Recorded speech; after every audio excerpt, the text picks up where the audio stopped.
Hinimok ni House Quad Committee Lead Chair Robert Ace Barbers ang mga kinauukulang ahensya ng gobyerno na hanapin at arestuhin ang libu-libong illegal POGO workers na pakalat-kalat pa rin sa bansa.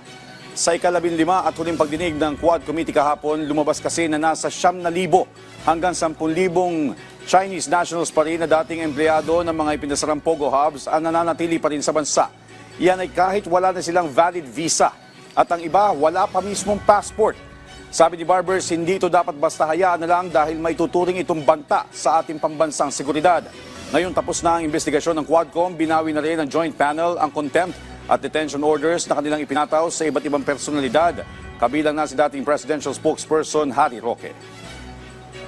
Kasi nga sir, ganito po yung nangyayari. Wala po silang passport at wala silang malapitan. Hindi sila makapunta sa embassy dahil tinataboy sila dahil wala nga silang maipakitang passport. So sa amin po magpapaampon and then we are the ones who coordinate with the embassy concerned para po tulungan sila. But totoo po yun sir, marami pong nakakalat ngayon dito sa atin sir na wala hong dokumentong mga foreign nationals.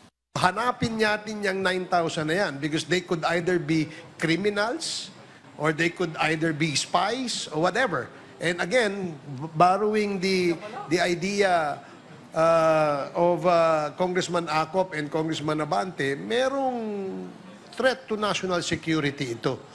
So dapat kumilos kayo. You should be proactive.